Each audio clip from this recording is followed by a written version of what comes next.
With all the talk of the current president's rampant sexism, it's easy to forget that 45 is plenty of company when it comes to abusive, misogynistic commanders-in-chief. We've had a handful of sex scandal-free administrations, but if you're well versed in White House history, then you're well aware that a sizable percentage of U.S. presidents cheated on their wives, including 50% of all Roosevelts, or otherwise behaved boorishly toward women. Bill Clinton, of course, is one of the most famous examples of this phenomenon. Clinton famously tried to hook up with anything with a pair of X chromosomes over the course of his political career. In today's political environment, it's tough to imagine Bill would have been able to secure the Democratic nomination, much less be elected to the White House, but for some reason, whenever he turned on the Slick Willie charm and busted out a smooth sax solo, the 1992 public just melted. One would think that Clinton would keep a relatively low profile in the wake of the #Me Too movement, as conduct that was frowned upon then is looked at much more dimly now. But Bill possesses the hubris of a character in Greek mythology whose fatal flaw is a tragic level of horniness. Because he apparently feels that the shelves of our nation's airport bookstores are tragically understocked, Clinton recently released a political thriller with the help of James Patterson, king of the raised lettering paperback cover. The novel is called The President Is Missing, a title that no doubt has many Americans wishing it was a work of non-fiction but based on Clinton's tone-deaf promotional tour. A more apartment name might be The Ex-President Has Lost His Effing Mind. In one appalling interview, Clinton insisted that he does not owe Monocle Whiskey an apology. He then attempted to play the sympathy card, whining that he racked up millions in legal defense fees as a result of his sexual escapades.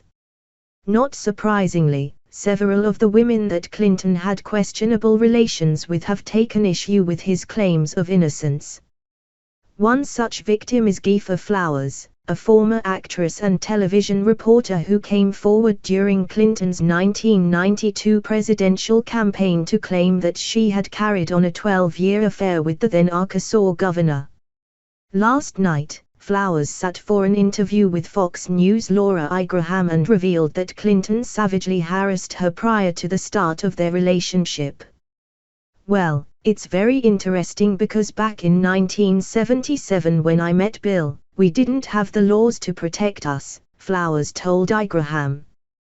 When I first met Bill Clinton, it was when I was sent out on my first story by myself after my training with my cameraman. He came out onto me that night. Flowers said she initially rebuffed Clinton's advances, but he refused to let her be. I told him to knock it off. He proceeded to continue to come on to me for 3 months before I decided that I wanted to have a relationship with him, which at that point was casual, she stated. But in today's standards, and in hindsight, it was definitely sexual harassment. I was a little bit ashamed to admit that because in a way, I felt guilty because I was a willing participant, at a point. So I felt guilty about saying that I was sexually harassed in the beginning. But it definitely was, absolutely. Flowers burst into laughter when told that Clinton considers himself a supporter of the #Me Too movement. He would say that, of course, what would he say but he's in support of it. He's a huge abuser of the Me Too movement, she said before listing several other women with whom Clinton had extramarital affairs. And I would like for the Me Too movement to be so kind and recognize myself and Paula, Jones, and Juanita and Kathleen, Willie, and many, many other women starting many years ago that have come out with claims of sexual harassment from Bill Clinton. They haven't given us any respect as far as I'm concerned. We are the Me Not movement is what we are. Harsh words. Ones that you can expect the Clintons to never, ever address.